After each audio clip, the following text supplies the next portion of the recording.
فكرتي هدي أكهل لو حد يكره أو حكتني مركي دتك أمدي الصومالية مركز الصومالية في الستة حي الدولة اللي أنا هاي اللي لبعض تصل مركي بربر كل عيد دولة الصومالية ودول مدي أكلية عيد دولة بحنا بربر لي دتك الصومالية قرب من البعادي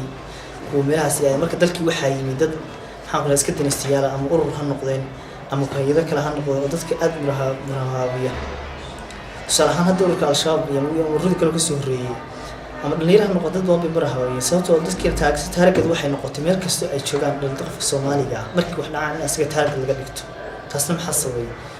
ووالي أو هالنبي اللي بتنصر خلخل يبقى ومعناها دجال يحبط يكشرين مركز أنتي وحنا ملانية بنتك أبوي وصوي وهذا دتك الصومالي خلق اللي جسور تيسو أم واحد أي الله مليه أما أي خلق أي ليه إني تهات أصوي يسوع مركز تاس waxaa kaloo sii dheer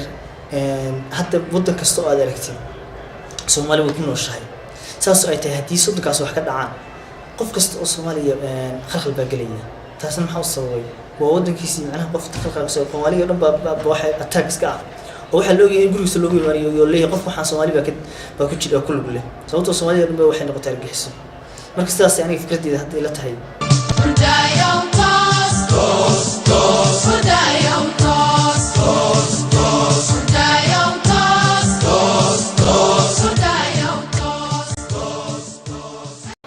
dhalinyarada burcadda saamaynta ay ku yeelan karaan bulshada waxa waaye ina ayaga maxaa la dhigi jiray dadkii inay ay wax yeeleeyaan oo dadkii ay u dilaan dad dhacaan bulshada ama caalamkii kale inay wax u geystaan ayaga ay dadkii dhibaateeyaan in ayaga la dhibaateeyo ay ku mutaystaan in la xiro lambarka labaad in la xiro lambarka labaad oo in la dilo in maxaa la dhigi jiray meeshii ay joogaan laga takooro ayaga iyo intii kale ku midafka ahayd ama macnaha dadkii kale oo la age ka ahayd way ku yeelan karaan waxay kale ku yeelan karaan macnaha saamaynta kale ay ku yeelan karaan waxa waaye in maxaa la dhigi jiray ayaga laftigooda aysan meeshaas wax badan ooga soo bixi lahaa ama wax badan ay ka heli lahaayeen hadda